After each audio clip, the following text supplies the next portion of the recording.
जय हिंद दोस्तों, RS research centre में आप सभी लोगों का बहुत बहुत स्वागत है। यदि आप मेरे चैनल पर नए हैं तो सबसे पहले चैनल को सब्सक्राइब करें और सभी लोग 10-10 लोगों को ये वीडियो शेयर करें। ये वीडियो अब तक की मेरे चैनल की सबसे अच्छी वीडियो साबित होगी, ऐसी मैं कोशिश करूँगा। इस वीडियो में हम बौद्ध धर्म तथा जैन धर्म के उदय के कारण, उनके फैलाव तथा संकुचन के बारे में चर्चा करेंगे। बौद्ध धर्म का उदय और जैन धर्म का उदय, इसके कारण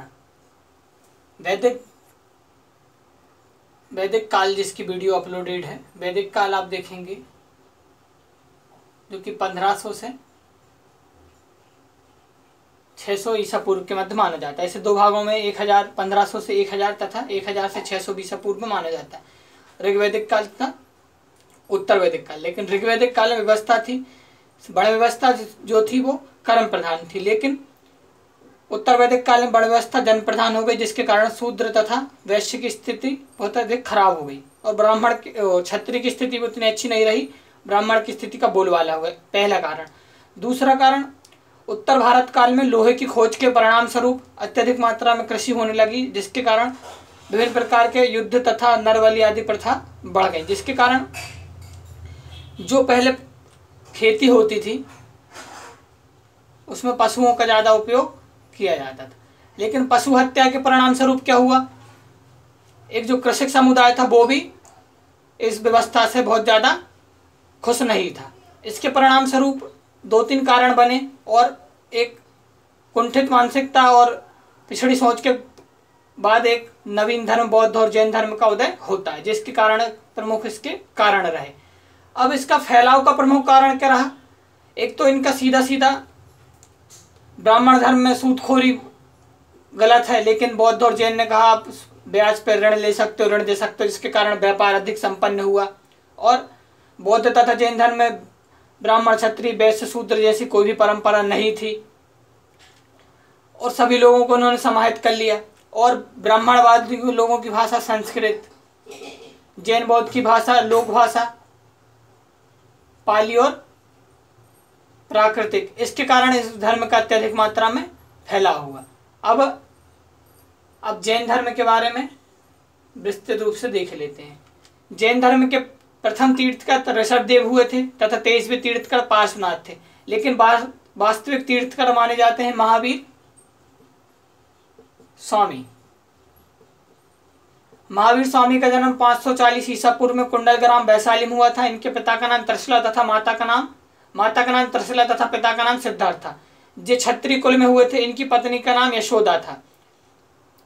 इन्होंने 30 वर्ष की आयु में अपने भाई नंदीवर्धन से आज्ञा लेकर 12 वर्ष की कठोर तपस्या के बाद ऋजुपालिका नदी के तट पर 42 वर्ष की अवस्था में केवल यानी ज्ञान की प्राप्ति हुई और उसके बाद इन्होंने 30 वर्ष तक जैन धर्म का प्रचार प्रसार किया तथा 72 वर्ष की अवस्था में पावाकुल बिहार में इनकी मृत्यु हो गई।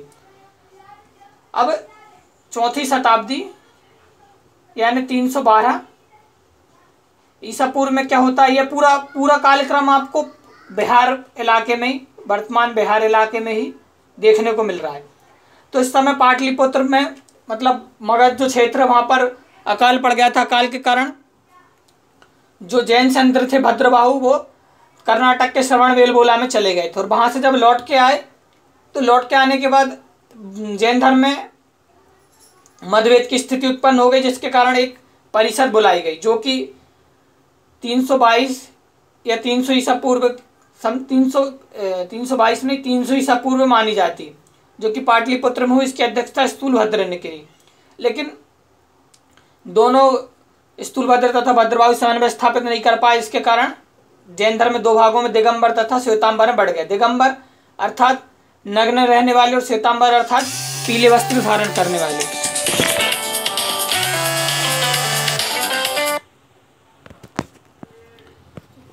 थोड़ा सा डिस्टर्ब हो गया था। दिगंबर अर्थात नग्न रहने वाले और श्वेतांबर अर्थात सफेद वस्त्र धारण करने वाले। तो श्वेतांबर के गुरु स्थूलभद्र और दिगंबर के गुरु भद्रबाहु रहे।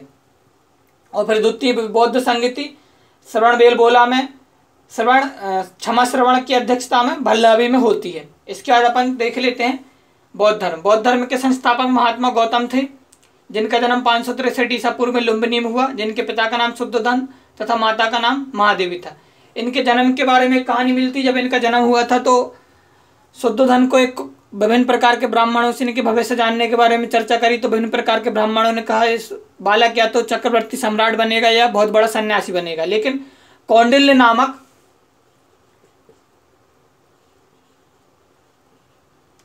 कौटिल्य नहीं है, कौंडिल्य नामक ब्राह्मण ने कहा इस बालक की सिर्फ एक ही गति है और यह बालक सन्यासी बनेगा।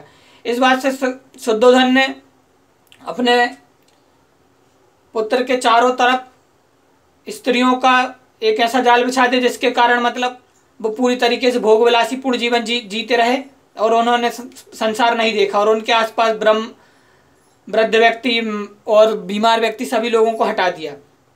16 वर्ष की अवस्था में उनकी यशोदा से शादी होती और उन्हें फिर एक पुत्र रत्न राहुल की प्राप्ति होती, इसका नाम राहुल रखते हैं। वो 29 वर्ष की अवस्था में फिर ये गृह त्याग कर देते हैं। इनके गृह त्याग की घटना, तो ये घर से निकलते हैं तो सबसे पहले इन्हें एक बूढ़ा बीमार व्यक्ति वृद्ध व्यक्ति पहले वृद्ध व्यक्ति दिखता है जो अजीब तरीके से चलता है, फिर एक बीमार व्यक्ति दिखता है, फिर एक मृतशैया दिखती है। तो इन तीनों को देखकर उनके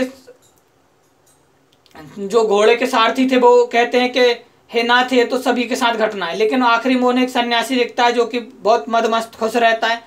तो पूछते हैं ये कौन है, तो बोलते हैं सन्यासी। उसकी खुशी देखकर ये भी उनकी खुशी की तरफ आकर्षित हो जाते हैं और सन्यास ले लेते हैं।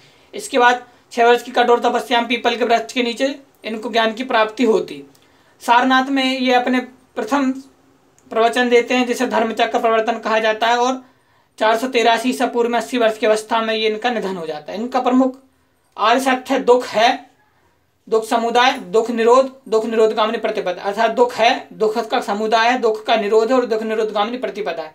इसके लिए 8 आर्य सत्य की बात करते हैं, अर्थात साम्यक 8 आर्य सत्य, साम्यक दृष्टि, साम्यक संकल्प, साम्यक वाणी, साम्यक कर्म, साम्यक जीवन, साम्यक व्यायाम, साम्यक स्मृति। यानी सही दृष्टि रखना, सही संकल्प रखना, सही वाणी से अच्छे बात करना, अच्छे कर्म करना, जीवन में सदा सदाचार का पालन करना, विवेकपूर्ण तरीके से व्यायाम करना, स्मृति अपनी अच्छी रखना और समाधि आखिरी मतलब कुछ देर के लिए अच्छी समाधि रखना।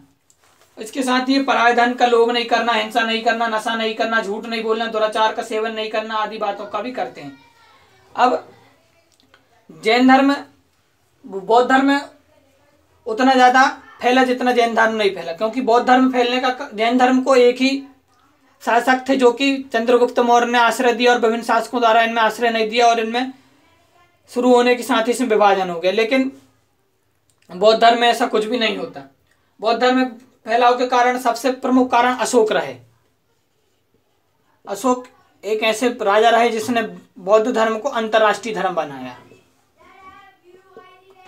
अंतर्राष्ट्रीय धर्म बन के बौद्ध धर्म उत्पन्न हुआ और बौद्ध धर्म में व्यापार वगैरह, बौद्ध धर्म में अच्छे लोग जुड़े तो व्यापार वगैरह भी संपन्न हुए, जिसके कारण ये विभिन्न देशों में चले गए। लेकिन बौद्ध धर्म के ह्रास का कारण क्या हुआ? ये एक प्राचीन व्यवस्था के परिणाम स्वरूप उत्पन्न हुए थे, लेकिन बाद में इन्होंने क्या करा, वही की वही व्यवस्था फिर से अपनाने लगे।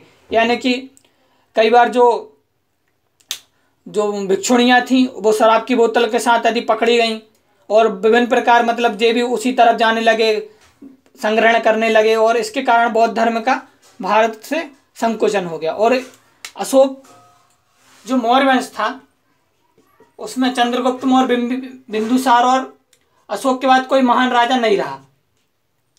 और एक इसी वंश का एक सेनापति पुष्यमित्र शुंग होता है जो कि द्वितीय परशुराम भी कहा जाता है। इसने ब्राह्मण वंश को पुनः स्थापित करने और करने के उद्देश्य से इसने पुनः ब्राह्मण धर्म में जो बुराइयां थी उनको हटा दिया और भारत में जो ब्राह्मण धर्म की बुराइयों को हटने के बाद पुनः एक तरीके से सनातन धर्म आगे बढ़ने लगा और बौद्ध धर्म पीछे रह गया और जैन धर्म अपने यथास्थिति में रह गया।